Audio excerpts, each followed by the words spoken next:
Britain started its third COVID-19 lockdown this week, the government calling it the last major national effort to slow the virus before mass vaccinations begin to show promise. Now, Great Britain is among the countries hardest hit by the virus, with the second largest death toll in Europe, according to statistics. The UK economy has been devastated, and so has public worship, causing church closures. But are they really necessary? Joining me now with his unique perspective on the UK and the lockdowns, Brexit, and much more is associate editor of The Spectator and host of the Holy Smoke podcast, Damian Thompson. He joins us from London. Thank you for being here. Damian, I want to begin with your Prime Minister, Boris Johnson, announcing these new lockdown measures in England this week. Listen. It's clear that we need to do more together to bring this new variant under control while our vaccines are rolled out. In England, we must therefore go into a national lockdown which is tough enough to contain this variant. Damian, are these lockdowns helping? That's my first question. I mean, England was subjected to onerous lockdowns early on. COVID is still spreading. It's rather a difficult question to answer because we're dealing with a second or possibly a third strain of the virus. And therefore, it's possible that the lockdowns will halt the spread of a strain of the virus that's said to be 70% more transmissible.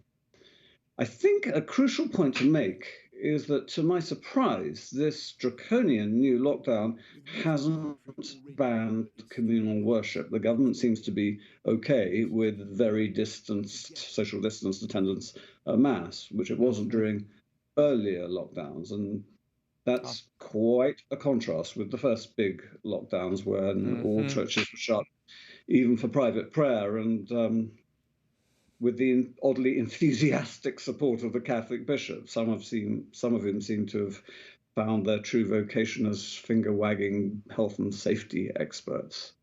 So it's different in that respect.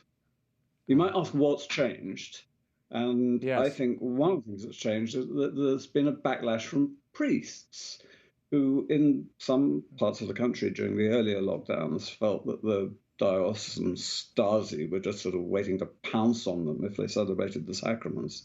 And I actually think some church-going cabinet ministers, two of which I've worked with as journalists, looked at the evidence and had a change of heart. But so much damage has been done. Yeah, no, I agree. And I think there are new studies showing that it's actually in homes where the COVID is spread more readily because you're in close contact over a long period of time with people. And that may be the real vectors of transmission, not walking in the streets or going out or even going shopping because you're moving and you're in transit. But you know, I'm not an epidemiologist, but there are recent studies showing that there's much more infectability in those confines. Now, Scotland has also issued a new set of lockdown rules, and the bishops there are protesting that the churches are going to be closed to all public masses from January 8th through February 1st. How have the laity in and around Scotland reacted to these new lockdowns? They can't be happy. Well, that's a very good point. The contrast between England and Wales and Scotland. Now, Scotland over the last few years has been under the control of the Scottish Nationalist Party, which runs the country in a way that has a faint whiff, I think, of sort of nationalist left-wing fascism about it. It's naturally very, very authoritarian. So I'm not surprised that Nicola Sturgeon, who's basically Kamala Harris in a kilt, has made this decision. I'm also not surprised that the bishops are cross, because in recent years, the bishops in Scotland have developed considerably more backbone than the bishops in England and Wales. So one or two really good bishops there. So I'm not surprised that they're protesting, and I'm glad that they are. Because going to church is not dangerous if you observe basic social distancing rules. It's quite simple. And one thing that's not dangerous, for example, is giving communion on the tongue. My parish priest doesn't have a problem with it. He says, look, I don't stick my hand on their tongues. So, yeah, you know, exactly. there's so much virtue signaling around.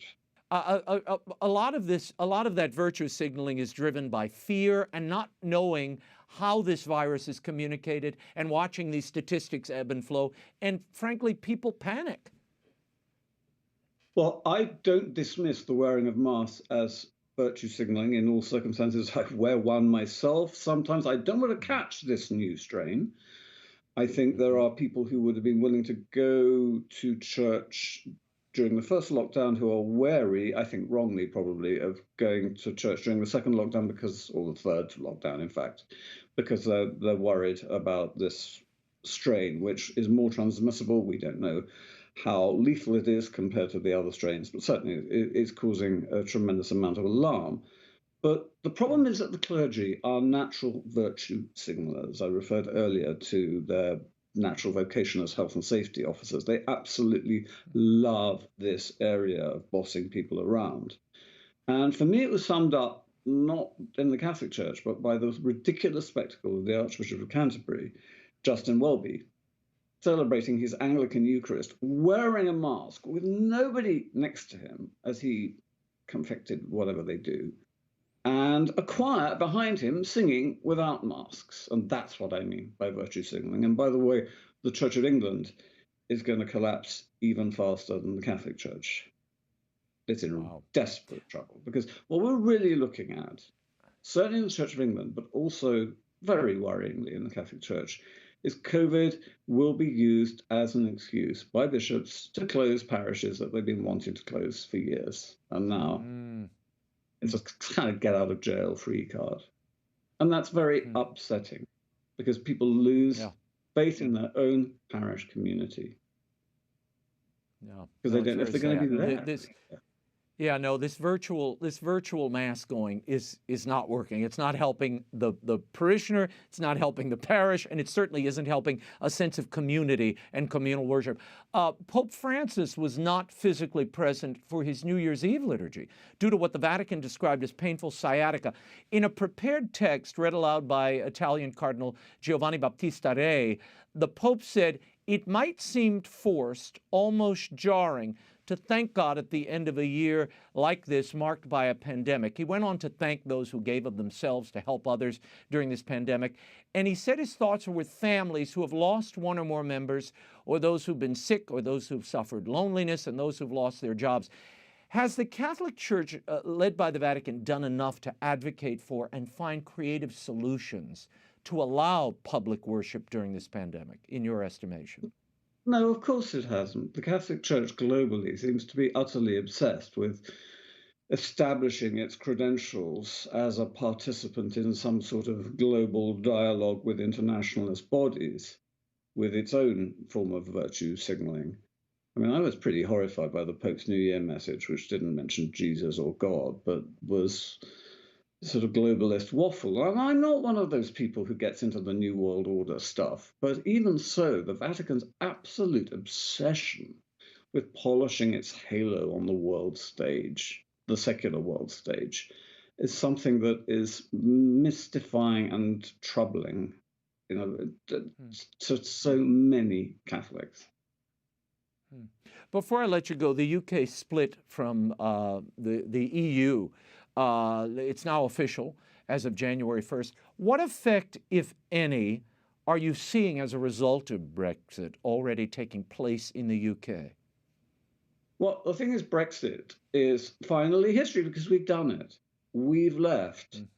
And we're out of the EU with a trading deal. And the BBC, Guardian, Bien Pensant, Eurofanatics were expecting an apocalypse. And yeah, they got one, but it wasn't the one they were hoping for, which was one connected to Brexit. So now they've switched their attention to their sort of schoolgirl crush on the incoming Biden administration, a crush which, by the way, and I just have to mention this, seems to be shared by what remains of my beloved magazine, The Catholic Herald, which seems to be disappearing after 132 years, which for me is one of the very, very saddest signs of decline in the Catholic community. Very sad. Well, we will leave it there, Damian. We will check in with you in the coming days. Be well, stay safe, and you can find Damian's commentary at spectator.co.uk. And you can follow him on Twitter at Holy Smoke. Thank you, Damian.